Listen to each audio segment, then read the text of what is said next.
નમસ્કાર, આપ જોઈ રહ્યા છો નેશન પ્લસ ન્યૂઝ. હું છું આપની સાથે હેતલ ભગત. ભારતમાં પહેલીવાર વીર સાવરકર ઉપર 10 દિવસનો રાષ્ટ્રીય કીર્તન મહોત્સવ વડોદરામાં યોજાશે. ભારત માતા મંદિર મહારુદ્ર હનુમાન સંસ્થાન દ્વારા વર્ષ 1999થી વનવાસી વિસ્તારોમાં રહેતા વિદ્યાર્થીઓ માટે અભ્યાસથી લઈને આહાર સુધીની સુચારુ વ્યવસ્થા કરવામાં આવે છે. આ કાર્યની રજત જયંતિ નિમિત્તે તારીખ 16મી ડિસેમ્બરથી 25મી ડિસેમ્બર દરમિયાન માણેકરાવ અખાડા ખાતે રોજ રાત્રે 8થી 10:30 કલાક દરમિયાન સ્વાતંત્ર્ય વીર સાવરકર વિષય ઉપર મરાઠી ભાષામાં રાષ્ટ્રીય કીર્તન મહોત્સવનું આયોજન કરવામાં આવ્યું છે. આ સમારોહનું ઉદ્ઘાટન રાજમાતા શુભાંગીની રાજે ગાયકવાડના હસ્તે યોજાશે. આ સમગ્ર કીર્તનમાલાના આયોજનમાં મહારુદ્ર હનુમાન સંસ્થાન, શ્રી જુમ્માદાદા વ્યાયામ મંદિરની સાથે વડોદરાની 25થી વધુ સંસ્થાઓ સહભાગી થઈ છે.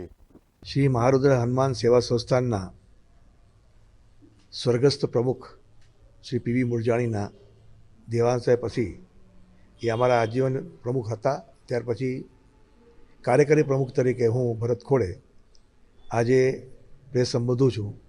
શ્રી મહારુદ્ર હનુમાન સેવા સંસ્થાન અને ભારત માતાના મંદિરની સ્થાપના પછી વનવાસી બાળકોની જે સેવા કાર્યની શરૂઆત 1999માં થઈ, એ 1999ની સેવા કાર્ય સતત આજ સુધી ચાલે છે. અને આજે 1254 બાળકો અમારી સંસ્થાના માધ્યમ સેવા સંસ્થાના માધ્યમથી 12 સંસ્થાના દ્વારા ત્યાં એ લોકોની સેવાકીય પ્રવૃત્તિ ચાલે છે, જેમાં અન્નપૂર્ણા અનાજનું વિતરણ, કપડાનું વિતરણ, બૂટ ચંપલનું વિતરણ, વર્ષે એમને માટેને એજ્યુકેશન માટે અને મેડિકલ માટે, અને એ લોકો માટે રાષ્ટ્ર સાથે રાષ્ટ્રીય પ્રવાહમાં લઈ જવા માટે થઈને એ લોકોનું સંસ્કાર સિંચન અને એ લોકોને અંદરમાં સનાતન ધર્મ પ્રત્યેની જાગૃતિ થાય, એ પ્રકારની તમામ પ્રવૃત્તિઓ મહારુદ્ર હનુમાન સેવા સંસ્થાના માધ્યમથી અમે કરી રહ્યા છે.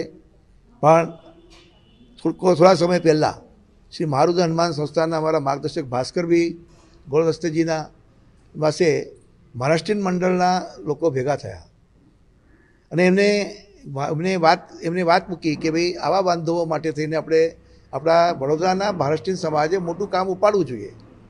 અને એ વાત એમને ઉપાડી લીધી.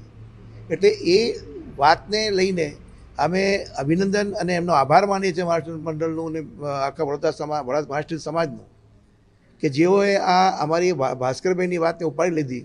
માટે થઈને એમને એવું વાત મૂકી કે અમે કીર્તન મહોત્સવના માધ્યમથી લગભગ 15 લાખ રૂપિયાનું ભંડોળ ઊભું કરીશું અને આ વનબંધુઓ માટે મદદ કરશું, અને એ માટેનું કીર્તન મહોત્સવનું કાર્યક્રમ છે.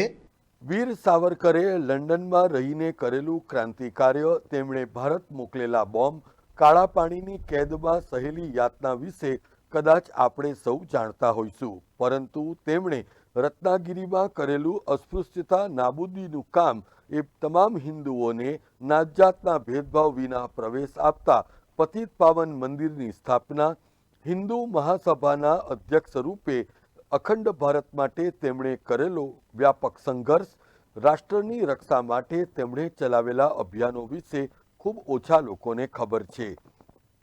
ત્યારે સાચા સાવરકર નવી પેઢીની સામે રજૂ કરવા માટે આ પ્રકારના કાર્યક્રમનું આયોજન થયું છે, એમ જાણીતા લેખક અને વિચારક ચિરાયુ પંડિતે જણાવ્યું હતું.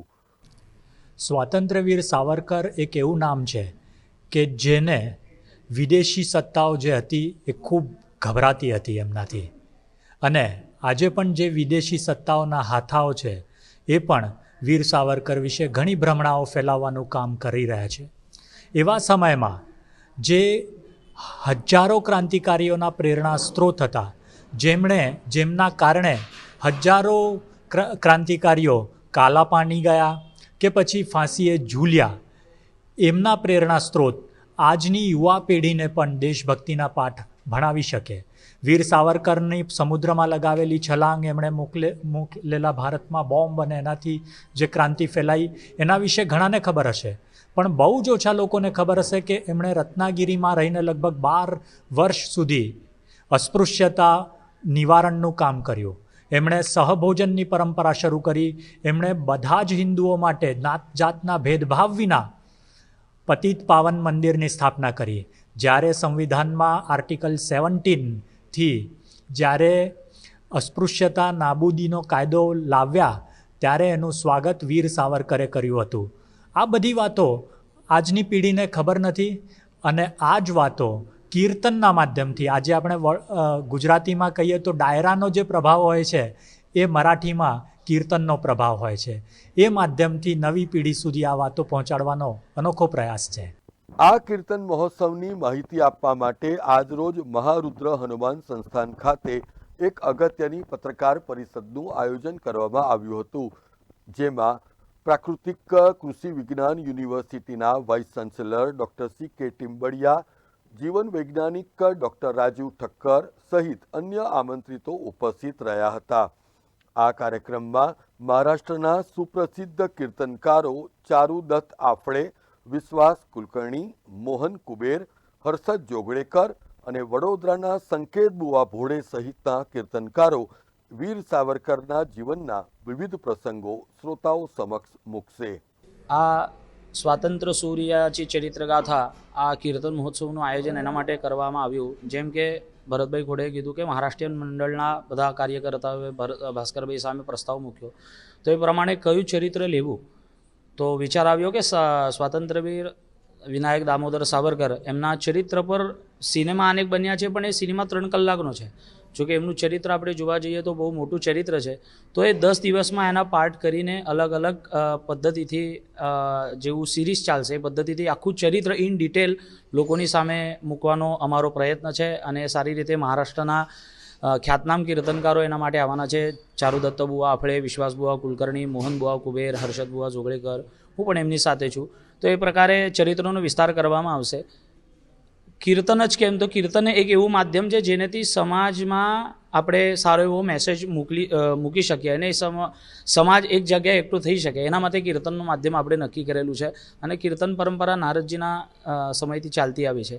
એના માટે કીર્તન મહોત્સવનું આયોજન આપણે કરેલું છે. મહારુદ્ર હનુમાન સેવા સંસ્થાન અને માણેકરાવ આખાડા આ 2 સંસ્થાઓએ મળીને આ કાર્યક્રમનું નિયોજન કરેલું છે. 16 ડિસેમ્બરથી 25 ડિસેમ્બર રાત્રે 8 થી 10:30નો સમય છે અને એનું સ્થળ જે છે માણેકરાવ આખાડા, દાંડિયા બજાર, જુમ્માદાદા વ્યાયામશાળા. કેમેરામેન નવનીત પરમાર સાથે Satyam Nevaskar, nation plus news, Vadodara. સમાચારોનો સતત અપડેટ મેળવવા માટે અમારી નેશન પ્લસ ન્યૂઝની યુટ્યુબ ચેનલને સબસ્ક્રાઇબ કરો, બેલ આઇકન દબાવો અને જોડાયેલા રહો ફેસબુક, ઇન્સ્ટાગ્રામ અને ટ્વિટર પર.